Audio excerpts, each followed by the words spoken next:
Nelson Mandela was born on July 18, 1918, in the small village of Mvezo in the Eastern Cape of South Africa. He belonged to the Thembu royal family and was given the name Rolihlahla, which means pulling the branch of a tree, but is often interpreted as troublemaker. From a young age, Mandela was aware of the inequalities around him. South Africa was a country deeply divided by race. Black South Africans were treated unfairly, denied basic rights, and forced to live under strict laws called apartheid. Mandela's family valued education, and he was sent to a mission school where he learned English, which opened his eyes to the world beyond his village. As a young man, Mandela moved to Johannesburg to study law at the University of Fort Hare and later at the University of Witwatersrand. In Johannesburg, he experienced firsthand the racial discrimination and the harsh realities of life under apartheid. Mandela decided to fight for equality. He joined the African National Congress, a political organization working to end racial oppression. In the 1940s, Mandela became a prominent leader in the ANC's youth wing, advocating nonviolent protests, strikes, and civil disobedience to challenge the government's racist policies. Mandela also helped organize campaigns to encourage people to vote, to boycott unjust laws, and to promote education for Black South Africans. He believed strongly in the power of unity and worked tirelessly to bring together different communities to fight for freedom. Mandela's ideas sometimes clashed with more conservative leaders, but he remained committed to justice and equality. As apartheid laws became harsher, Mandela realized that peaceful protests alone would not end oppression. In 1961, he co-founded Umkhonto weSizwe, the armed wing of the ANC, to carry out acts of sabotage against government installations. Mandela believed these actions were necessary to pressure the government while avoiding loss of life wherever possible. The government saw Mandela as a dangerous revolutionary. In 1962, he was arrested and sentenced to 5 years in prison for leaving the country illegally and inciting strikes. While in prison, he faced harsh conditions, hard labor, and isolation. Yet Mandela never lost hope. His courage inspired millions of people around the world who were fighting against apartheid. In 1964, he was sentenced to life imprisonment in the infamous Robben Island prison. Even there, Mandela continued his struggle by studying, teaching fellow prisoners, and maintaining his belief in a free and equal South Africa. He became a symbol of resistance, courage, and forgiveness. Outside, the anti-apartheid movement grew stronger. International pressure mounted on the South African government through sanctions, boycotts, and protests. Leaders, activists, and ordinary citizens demanded Mandela's release. Mandela's vision of a nation where people of all races could live together in peace motivated countless supporters. He wrote letters from prison explaining his philosophy and encouraging nonviolent resistance despite being confined. Mandela's patience, resilience, and dedication were remarkable. After 27 years in prison, the government finally released him on February 11, 1990. His release marked the beginning of a new chapter, not only for Mandela, but for South Africa itself. Mandela's journey from a small village to becoming a global symbol of freedom shows the power of perseverance. Even when imprisoned, he never gave up hope and continued to inspire people. His leadership combined courage, intelligence, and humility. Mandela was committed to justice, but also to reconciliation.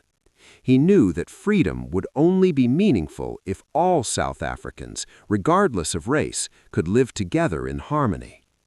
The world watched as Mandela stepped out of prison and embraced a future of possibilities, ready to heal a divided nation. After his release from prison on February 11, 1990, Nelson Mandela became the symbol of hope and change for South Africa. The country was in turmoil, with decades of racial discrimination and violence leaving deep divisions among people. Mandela knew that South Africa needed not just freedom from apartheid, but also reconciliation. He called for calm and encouraged negotiations between the African National Congress, ANC, and the government to create a democratic nation where everyone, black and white, could live equally under the law. His message of forgiveness and understanding won the hearts of many and set the stage for historic change. In 1991, Mandela was elected as the president of the ANC. He worked tirelessly to negotiate an end to apartheid and to organize South Africa's first multiracial elections.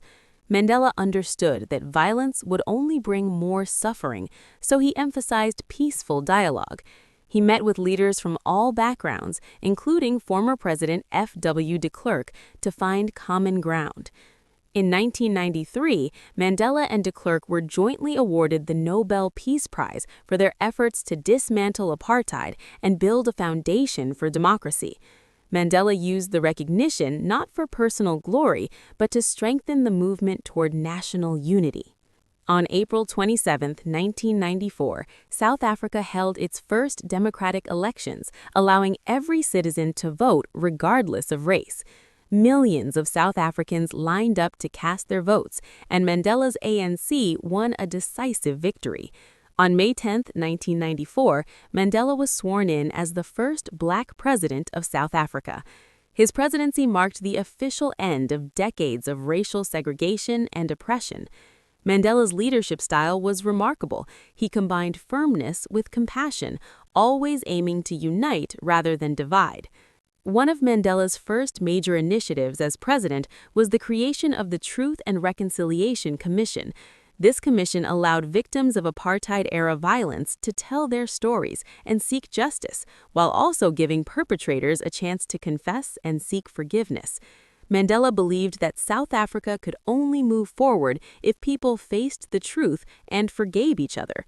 This approach helped heal a nation torn apart by hatred, fostering a sense of shared humanity among its citizens.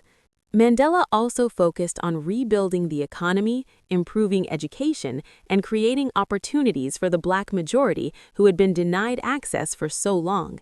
He worked to improve healthcare, housing, and employment, while encouraging private and foreign investment to strengthen the country. Mandela understood that freedom without economic stability and equality would not be meaningful. His government also promoted sports, culture, and national pride as ways to bring people together. A memorable moment of unity was the 1995 Rugby World Cup, where Mandela famously wore the jersey of the national rugby team, previously seen as a symbol of white supremacy, to support the team and show that South Africans could stand together. Mandela's leadership was characterized by humility and patience. Despite being offered immense personal power, he never sought to dominate or retaliate against those who had oppressed him. Instead, he promoted forgiveness and collaboration, showing the world the strength of moral courage. His presidency lasted only one term, as Mandela chose not to seek re-election in 1999, believing that true democracy required rotation of leadership and the empowerment of others. After stepping down, Mandela continued to work for global peace, human rights, and education. He established the Nelson Mandela Foundation, focusing on social justice, healthcare, and the fight against HIV and AIDS, which was a major crisis in South Africa. Mandela traveled the world, speaking against inequality, poverty, and oppression, inspiring generations to stand up for justice without hatred. He emphasized that leadership was not about titles, wealth, or power, but about service, courage, and vision. Mandela's personal life reflected his values of love, family, and resilience. He had faced hardship, imprisonment, and separation from his loved ones, yet he remained devoted to his family and community. Mandela married 3 times, most notably to Winnie Madikizela Mandela, who was also a prominent anti-apartheid activist. Despite personal challenges, Mandela's focus never wavered from his vision of a free, fair, and united South Africa. Globally, Mandela became a symbol of freedom, peace, and human dignity. Leaders, citizens, and youth around the world admired his ability to forgive, his steadfast commitment to justice, and his belief in the inherent worth of every human being. He demonstrated that even in the face of extreme oppression, courage, patience, and integrity could change the course of history. Mandela's story continues to inspire activists, politicians, students, and ordinary people to work for justice and equality in their own communities. Mandela passed away on December 5, 2013, at the age of 95. His death was mourned globally, with millions remembering his extraordinary life and the principles he stood for. Yet his legacy lives on. Mandela showed that one person's courage can spark a movement, one act of forgiveness can heal a nation, and one vision of equality can transform the world. Today, schools, organizations, and governments celebrate his contributions to human rights, democracy, and peace. In summary, Nelson Mandela's life is a testament to perseverance, moral courage, and the transformative power of forgiveness. From his humble beginnings in a rural village to becoming South Africa's first black president, Mandela faced incredible challenges but never wavered in his pursuit of justice. He fought apartheid, endured 27 years in prison, and emerged with a commitment to reconciliation rather than reset. His leadership helped create a democratic South Africa, inspired a global movement for justice, and left an indelible mark on the world. Mandela's journey reminds us that freedom is not just about ending oppression, it is about building a society based on equality, dignity, and hope.